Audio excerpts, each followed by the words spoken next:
আসসালামু আলাইকুম ওয়া রাহমাতুল্লাহি ওয়া বারাকাতুহু। বিসমিল্লাহির রহমানির রহিম। নাহমাদুহু ওয়া নুসাল্লি আলা রাসূলিহিল কারীম। আম্মা বা'দ। প্রিয় সাংবাদিক বন্ধুগণ, নানাবিধ জটিল ও বিপর্যস্ত পরিবেশের সমস্যা বিশ্লেষণ ও সমাধানের প্রস্তাবকল্পে ইসলামী আন্দোলন বাংলাদেশ কর্তৃক আয়োজিত আজকের এই সংবাদ সম্মেলনে আপনাদের উপস্থিতির জন্য আন্তরিক কৃতজ্ঞতা জানাচ্ছি। প্রিয় সাংবাদিক বন্ধুগণ, সংবাদ সম্মেলনের শুরুতে স্বাধীনতার ৫০তম বছরে বাংলাদেশের স্বাধীনতা সংগ্রামের সকল দেশপ্রেমিক বীর সেনানীদের প্রতি শ্রদ্ধা জ্ঞাপন করছি। করোনায় মৃত্যুবরণকারী ভাই বোনদের পরকালীন শান্তি প্রার্থনা করছি এবং তাদের পরিবারের প্রতি সমবেদনা জানাচ্ছি। বিশেষ করে অবৈধ ইসরায়েলের সন্ত্রাসী হামলায় নিহত ফিলিস্তিনিদের প্রতি সহমর্মিতা জানাচ্ছি। প্রিয় সাংবাদিক বন্ধুগণ, আজকের সংবাদ সম্মেলনে জনমানুষের পক্ষ থেকে কিছু গুরুত্বপূর্ণ বিষয় উপস্থাপন করার জন্যে আপনাদের মুখোমুখি হয়েছি। আশা করব সংশ্লিষ্ট কর্তৃপক্ষ বিষয়গুলো আমলে নেবেন, জনমানুষের আশা আকাঙ্ক্ষা পূরণে উদ্যোগী হবেন। অন্যথায় জনমানুষের প্রতিনিধিত্বকারী সংগঠন হিসাবে রাজনৈতিকভাবে নিয়মতান্ত্রিক পন্থায় অধিকার আদায়ের সংগ্রামে যাবে ইসলামী আন্দোলন বাংলাদেশ। ফিলিস্তিন প্রসঙ্গ।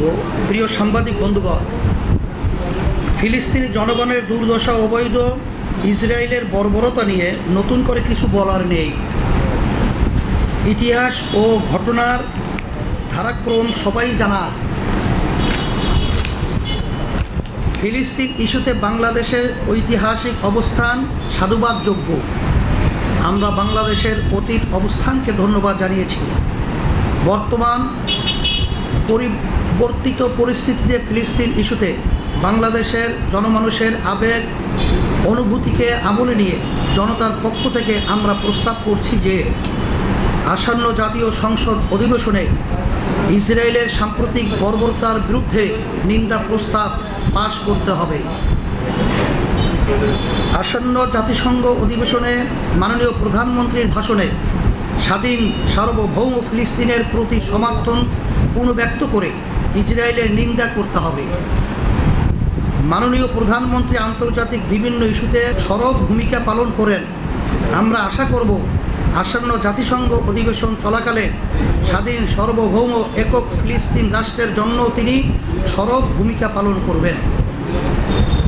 মুসলমানদের প্রথম কেবলা বাইতুল মুকাদ্দাস মুক্তকরণ কল্পে বহুজাতিক মুসলিম সেনাবাহিনী গঠনের কার্যকর উদ্যোগ গ্রহণ করবেন। পাসপোর্ট প্রসঙ্গ। প্রিয় সাংবাদিক বন্ধুগণ, ফিলিস্তিনে ইসরায়েলি বর্বরতার বিরুদ্ধে যখন গোটা বিশ্বের মানুষ সোচ্চার এবং মার্কিন যুক্তরাষ্ট্রের রাজনীতিতেও যখন প্রথাগত ইসরায়েলি পক্ষপাতের বিরুদ্ধে নতুন প্রজন্মের রাজনৈতিক নেতৃত্ব জোরালো প্রতিবাদ গড়ে তুলেছে, তখন বিস্ময়ের সাথে লক্ষ্য করলাম বাংলাদেশের পাসপোর্ট থেকে 50 বছরের ঐতিহ্য ছুঁড়ে ফেলে অ্যাকসেপ্ট ইসরায়েল শব্দদ্বয় বাদ দেওয়া হয়েছে। এই সংবাদে আমরা বিস্মিত এবং ক্ষুব্ধ। আমরা আরও হতাশ হয়েছি এমন গুরুত্বপূর্ণ বিষয়ে আন্তঃমন্ত্রণালয় সমন্বয়হীনতা দেখে স্বাধীনতার শুরু থেকে 50টি বছর ধরে অনুসৃত একটি রীতি, যে রীতির সাথে আমাদের মৌলিক চেতনা সম্পৃক্ত, এমন একটা সিদ্ধান্ত গ্রহণে জনপরিসরে ও সংসদে আলোচনা হয় নাই। এমনকি পররাষ্ট্র মন্ত্রণালয় পর্যন্ত এ বিষয়ে সঠিক তথ্য নেই। কি ভয়ঙ্কর সমন্বয়হীনতা! নাকি এটা ষড়যন্ত্রমূলক রাখঢাক? প্রিয় সাংবাদিক বন্ধুগণ, বিষয়টি আলোচনায় আসার পর পররাষ্ট্রমন্ত্রী একটি বক্তব্য দিয়েছেন। তার বক্তব্য আমাদেরকে হতবাক করেছে, কারণ তিনি আন্তর্জাতিক মান রক্ষার যে চুক্তি দিয়েছেন তা কেবল অযৌক্তিক নয়, বরং একই সাথে অসত্য যুক্তি। পাসপোর্টের আন্তর্জাতিক মান রক্ষায় অ্যাকসেপ্ট ইসরায়েল শব্দদ্বয় কোনো বাধা নয়। এর পক্ষে অনেক যুক্তি থাকলেও সহজ অর্থে কেবল এতটুকু উল্লেখই যথেষ্ট হবে যে এই শব্দদ্বয় সহই মালয়েশিয়ার পাসপোর্ট বিশ্বের 19তম শক্তিশালী পাসপোর্ট। প্রিয় সাংবাদিক বন্ধুগণ, পাসপোর্ট থেকে এই শব্দ দুটি বাদ দেওয়া কার্যত ইসরায়েলকে স্বীকৃতি দেওয়া। আমরা বাস্তবতা থেকে জানি যে তাইওয়ানকে বাংলাদেশ রাষ্ট্র হিসেবে স্বীকৃতি না দেওয়া সত্ত্বেও এক্সেপ্ট তাইওয়ান শব্দ পাসপোর্টে উল্লেখ না থাকার কারণে তৃতীয় কোনো দেশ থেকে তাইওয়ানের ভিসা নেওয়া যায় এবং তাইওয়ানের সাথে লেনদেন করা যায়। একইভাবে ইসরায়েলের ক্ষেত্রেও এই শব্দদ্বয় তুলে দিয়ে কার্যত ইসরায়েলের সাথে সংযোগ স্থাপন করার ব্যবস্থা খোলা হচ্ছে। অশুভ জয়নবাদের কাজের ধারা মাথায় রাখলে এই সত্য বুঝতে কষ্ট হওয়ার কথা নয়। একই সাথে এই ইস্যুতে ইসরায়েলের পররাষ্ট্র মন্ত্রণালয়ের ভেরিফাইড পেজ থেকে উচ্ছ্বাস প্রকাশ ও অধিকাংশ আন্তর্জাতিক মিডিয়া এটাকে বাংলাদেশ কর্তৃক ইসরায়েলি ভ্রমণ নিষেধাজ্ঞা তুলে নেওয়া হিসাবে সংবাদ পরিবেশন আমাদের আশঙ্কাকেই সত্যায়ন করে। প্রিয় সাংবাদিক বন্ধুগণ, স্বরাষ্ট্র মন্ত্রণালয়ের এই গোপন একক সিদ্ধান্ত ও পররাষ্ট্র মন্ত্রণালয়ের অযৌক্তিক উপস্থাপনার আমরা তীব্র নিন্দা জানাচ্ছি।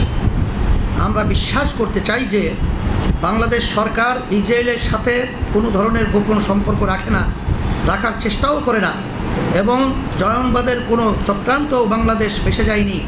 এই বিশ্বাস থেকে আমরা বলিষ্ঠভাবে দাবি জানাচ্ছি যে অবিলম্বে পাসপোর্টে এক্সেপ্ট ইসরায়েল শব্দদ্বয় যোগ করতে হবে। যে পাসপোর্টগুলো এই শব্দ ছাড়া ইস্যু করা হয়েছে সেগুলো প্রত্যাহার করে নিতে হবে। একই সাথে বিচার বিভাগীয় তদন্ত কমিটি করে কারা এই অপকর্মের সঙ্গে জড়িত তা বের করে শাস্তির ব্যবস্থা করতে হবে। Vaccine issue. প্রিয় সাংবাদিক বন্ধুগণ, কোভিড-19 বৈশ্বিক মহামারী আকার ধারণ করার পরে প্রায় 2 বছর হতে চলল। টিকা আবিষ্কার ও গণটিকাদান প্রক্রিয়াও শুরু হয়েছে, প্রায় অর্ধ বছর হতে চলল। কিন্তু দুঃখজনক বাস্তবতা হলো বাংলাদেশের টিকা প্রাপ্তি ও বিতরণ প্রক্রিয়া ভুল সিদ্ধান্ত, অদক্ষতা ওই নৈরাজ্যের কবলে পড়ে অনিশ্চিত হয়ে আছে। যেই ভারত সামান্য পেঁয়াজ নিয়ে নোংরা রাজনীতি করে টিকার জন্য সেই ভারতের উপর একক নির্ভরতা চরম পর্যায়ের বোকামি ছিল। যুক্তিহীন নতজানু ভারত নির্ভরতার চড়া মূল্য দিচ্ছে বাংলাদেশ। টিকা প্রাপ্তিতে ভারতের বিশ্বাসঘাতকতার পরও টনক নড়েনি সরকারের। স্বাস্থ্য মন্ত্রণালয় ও সরকার রাশিয়া ও চীনের থেকে টিকা সংগ্রহ করা নিয়েও টালবাহানা করেছে। স্বয়ং পররাষ্ট্রমন্ত্রীও স্বাস্থ্য মন্ত্রণালয়ের মতলববাজি, সময়ক্ষেপণ ও দ্বিধাদ্বন্দ্বের জন্য আক্ষেপ করেছেন এবং টিকা প্রাপ্তির ক্ষেত্রে আশঙ্কা প্রকাশ করছেন। প্রিয় সাংবাদিক বন্ধুগণ, টিকা আবিষ্কারের পরে এবং বাংলাদেশে এক দফা টিকা বিতরণের পরেও দেশকে দ্বিতীয় দফা শক্ত লকডাউনে যেতে হলো। জীবন জীবিকা নিয়ে নিদারুণ টানাপোড়েনে কোটি কোটি মানুষের প্রাণ কুষ্ঠাগত। প্রায় 4 কোটি শিক্ষার্থী 1.5 বছরের মতো নিয়মিত শিক্ষা থেকে বঞ্চিত। এমন গুরুতর পরিস্থিতিতে টিকা সংগ্রহে স্বাস্থ্য মন্ত্রণালয়ের মতলববাজি, সময়ক্ষেপণ, সিদ্ধান্তহীনতা এবং তারপরেও তারা বহাল তবিয়তে থাকা আমাদেরকে হতবাক করে। জনমনে প্রশ্ন উঠেছে যে স্বাস্থ্য মন্ত্রণালয়ের অশুভ শক্তি কি স্বয়ং সরকারের চেয়েও বেশি শক্তিশালী? তারা কি বাংলাদেশ রাষ্ট্রের চেয়েও ক্ষমতাবান, নাকি স্বয়ং সরকারই এই অশুভ চক্রের অংশ? প্রিয় সাংবাদিক বন্ধুগণ, আমরা আগেও দাবি করেছি, আজকেও আবার বলছি, করোনা পরিস্থিতির মোকাবিলা, টিকা সংগ্রহ ও বিতরণ এবং স্বাস্থ্য মন্ত্রণালয়ের অশুভ শক্তিকে চিহ্নিত করতে এবং তাদের শাস্তি নিশ্চিত করতে অবিলম্বে জাতীয় নাগরিক কমিটি গঠন করতে হবে। টিকা সংগ্রহ বিতরণকে দুর্নীতিমুক্ত সার্বজনীন করতে এই জাতীয় কমিটি অপরিহার্য, কারণ এক্ষেত্রে সরকারের ব্যর্থতা প্রমাণিত। আমরা সরকারের উপরে আর আস্থা রাখতে পারছি না। আমরা হুঁশিয়ার করে দিচ্ছি, সরকার যদি নিজেদের স্বার্থান্বেষী ব্যর্থতার উপরে গোড়ামি করতেই থাকে তাহলে গণ আন্দোলন গড়ে তোলা ছাড়া কোনো উপায় থাকবে না। শিক্ষা প্রতিষ্ঠান। প্রিয় সাংবাদিক বন্ধুগণ, মহামারী করোনায় সবচেয়ে বেশি ক্ষতিগ্রস্ত হয়েছে দেশের শিক্ষা ব্যবস্থা। শিক্ষার সঙ্গে জড়িত সব কিছুতেই বিপর্যয় নেমে এসেছে। লাগাতার 15 মাস ধরে স্কুল, কলেজ এবং বিশ্ববিদ্যালয় বন্ধ। মাঝখানে কিছুদিন কওমি মাদ্রাসা চালু থাকলেও গত এপ্রিল থেকে আবারও তা বন্ধ করে দেওয়া হয়েছে। আলিয়া মাদ্রাসাও খোলেনি গত 15 মাসে। স্কুল কলেজ ও আলিয়া মাদ্রাসার সকল ধরনের পরীক্ষা বন্ধ। গত বছরের উচ্চ মাধ্যমিক পরীক্ষার্থীদের অটোপাস দেওয়া হয়েছে। এ বছরের মাধ্যমিক ও উচ্চ মাধ্যমিক পরীক্ষা এখনও হয়নি, পরীক্ষা হবে কি না তাও স্পষ্ট নয়।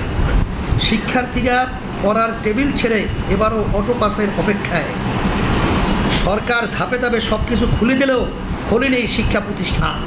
এতে দেশের প্রায় 4 কোটি ছাত্রছাত্রী নিয়মতান্ত্রিক লেখাপড়া থেকে শুধু বঞ্চিত হচ্ছে তাই নয়, অনেকের শিক্ষা জীবনও শেষ হয়ে গেছে। অনেকে নানা রকম অপরাধে জড়িয়ে পড়েছে, মাদকাসক্ত হয়েছে অনেক ছাত্রছাত্রী। অনলাইনে পড়াশোনার অজুহাতে ছাত্রছাত্রীদের একটি বিপুল অংশ অনলাইন ভিত্তিক বিভিন্ন গেমসে আসক্ত হয়ে গেছে। মোবাইল আসক্তি তরুণ ছাত্রছাত্রীদের মাঝে সীমা ছড়িয়ে গেছে। এসব বিপর্যয় তো শিক্ষার্থীদের শিক্ষা সংক্রান্ত। এর বাইরে শিক্ষা প্রতিষ্ঠান বন্ধের ফলে আর্থিক বিপর্যয়ও লাখো লাখো পরিবার পথে বসেছে। সরকার বারবার বলছে আগে জীবন রক্ষা তারপর শিক্ষা, কিন্তু শিক্ষা প্রতিষ্ঠান বন্ধ থাকার ফলে লাখো লাখো নন এমপিও শিক্ষক বেকার হয়ে গেছে। শিক্ষা প্রতিষ্ঠান চালু না থাকাতে তারা বেতন ভাতা পাচ্ছেন না। সম্মানিত শিক্ষকগণ চরম মানবতার জীবন যাপন করেছেন।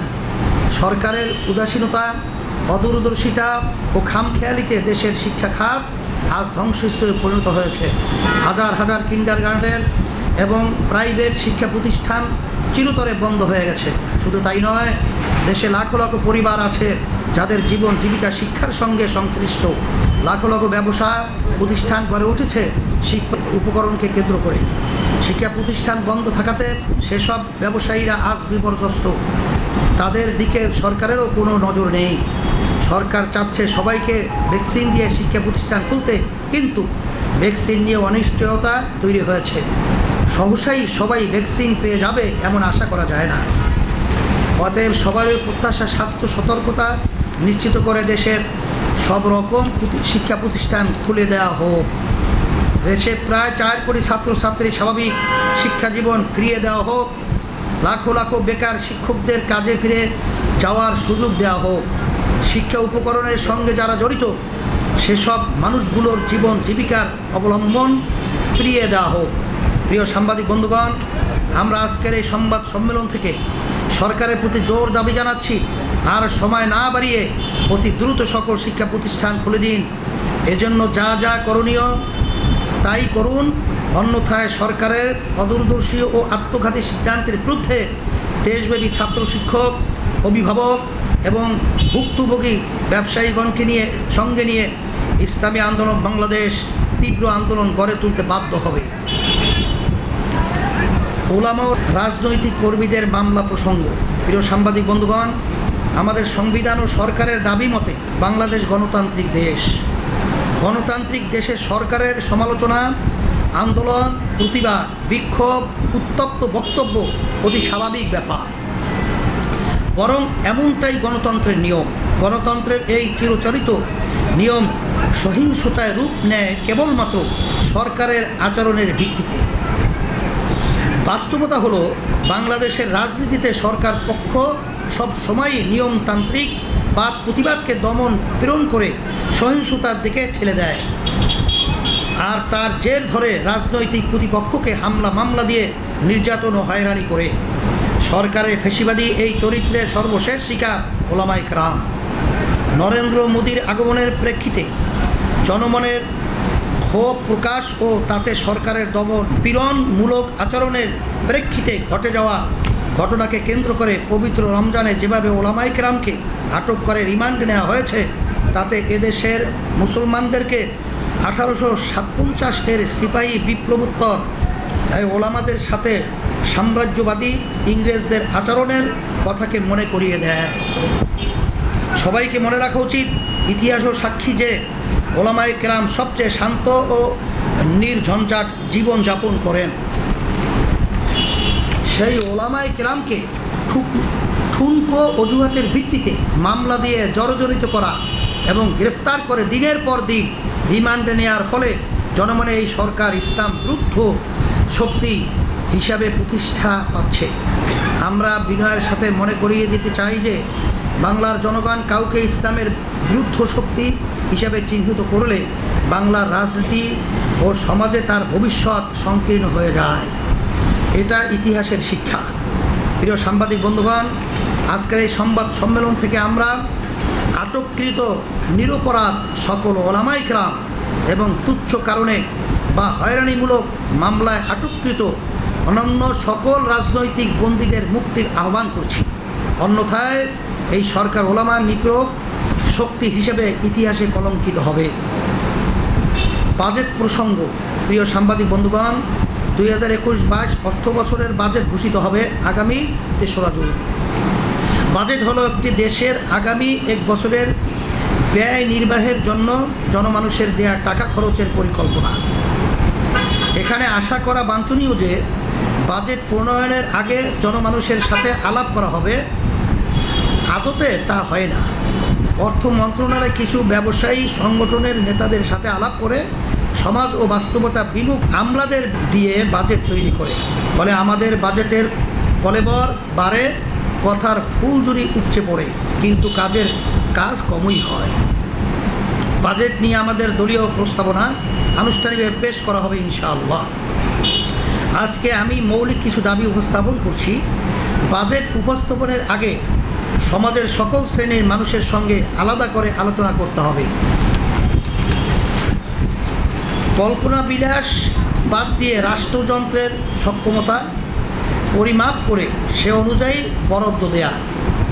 আমরা জানি গত অর্থ বছরে চিকিৎসা গবেষণায় টাকা রাখা হলেও তার কোনো টাকা ব্যবহার হয় নাই। তারপরেও এক বছর আবারও চিকিৎসা গবেষণা খাতে বরাদ্দ রাখা হয়েছে। এমন উদাহরণ আরও অনেক দেয়া যাবে। সক্ষমতাহীন এমন বরাদ্দ দুর্নীতির রাস্তা খুলে দেয়। ঋণ ও অনুদান নির্ভর বাজেট থেকে বেরিয়ে আসতে হবে। স্বাধীনতার 50 বছরের কোনো দেশের পক্ষে ঋণ ও অনুদান নির্ভর বাজেট শোভা পায় না। শিক্ষা জনসম্পদ উন্নয়ন খাতে বরাদ্দ বৃদ্ধি করতে হবে। এখানে প্রসঙ্গত বলে রাখি, বাজেটের বরাদ্দ দেখানোর ক্ষেত্রে স্বচ্ছতা কাম্য। শিক্ষা খাতে যে বরাদ্দ দেখানো হয় তার সাথে অন্য খাতও জুড়ে দেওয়া হয়। আমরা মনে করি এই চতুরতা বাদ দেওয়া উচিত। আমরা গত বাজেটেও দেখেছি যে বাজেটের 15% এর মতো অর্থ সরকারি কর্মকর্তা কর্মচারীদের বেতন ভাতা বাবদ ব্যয় হচ্ছে। এটা শোভনীয় না। এটাকে যুক্তিসঙ্গত করতে হবে। 6 থোক বরাদ্দ কমাতে হবে। 7 এডিপি বাস্তবায়নের হার খুবই কম। আমলাদের অদক্ষতার কারণেই এটা হয়। এই অবস্থার পরিবর্তন হওয়া দরকার। 8 প্রতিরক্ষা ব্যয় কমাতে হবে। দেশের উল্লেখযোগ্য অংশের নাগরিককে মৌলিক প্রয়োজন পূরণের ব্যবস্থা না করে প্রতিরক্ষায় অস্বাভাবিক ব্যয় অগ্রহণযোগ্য। প্রতিরক্ষা ব্যয় কমিয়ে জনস্বার্থ ও সামাজিক সুরক্ষা নির্ভর বাজেট দিতে হবে। সামরিক বাহিনীর ব্যয় স্বচ্ছতা, জবাবদিহিতা এবং যৌক্তিকতা নিশ্চিত করতে হবে। প্রতিরক্ষা বাহিনীগুলোকে একটি উৎপাদনশীল বাহিনীতে পরিণত করে গড়ে তুলতে হবে। শেষ কথা, ইসলামী আন্দোলনের এই সংবাদ সম্মেলন থেকে আমরা জনগণের পক্ষে জনস্বার্থে যে প্রস্তাব তুলে ধরেছি, আশা করি সরকার এগুলোকে আমলে নিয়ে আশু সমাধানের উদ্যোগ নেবে। বিশেষত সন্ত্রাসী ইসরায়েলের বিরুদ্ধে অশুভ গোপন সম্পর্ক স্থাপন চেষ্টা, ওলামা নির্যাতন, গণবিরোধী বাজেট, শিক্ষা ধ্বংসের ষড়যন্ত্র ও নতজাতু ভারত নির্ভর আত্মঘাতী পররাষ্ট্রনীতি থেকে সরে আসতে হবে। স্বাস্থ্য খাত ধ্বংসে জড়িত মন্ত্রী ও সংশ্লিষ্টদের সরাতে হবে। অন্যথায় দেশের প্রতিনিধিত্বশীল সচেতন নাগরিকদের সঙ্গে পরামর্শ করে ইসলামী আন্দোলন বাংলাদেশ বৃহত্তর আন্দোলনে যেতে বাধ্য হবে ইনশাআল্লাহ। কর্মসূচি অবিলম্বে দেশের সকল শিক্ষা প্রতিষ্ঠান খুলে দেওয়ার দাবিতে মানববন্ধন ঢাকায় 2রা জুন বুধবার সকাল 11টায় জাতীয় প্রেস ক্লাবের সামনে। দেশব্যাপী প্রতিটি জেলা ও মহানগরে 3রা জুন বৃহস্পতিবার সকাল 11টায় সর্বত্র মানববন্ধন হবে। পাসপোর্ট থেকে এক্সেপ্ট ইসরায়েল বাদ দেওয়ার প্রতিবাদ ও তার সংযোজনের দাবিতে বিক্ষোভ মিছিল। 5ই জুন শনিবার বিকাল 3টায় ঢাকায় বাইতুল মোকাররম উত্তর গেট থেকে সবাইকে আবারও আন্তরিক শুভেচ্ছা জানিয়ে শেষ করছি। সকলকে ধন্যবাদ। আল্লাহ হাফেজ।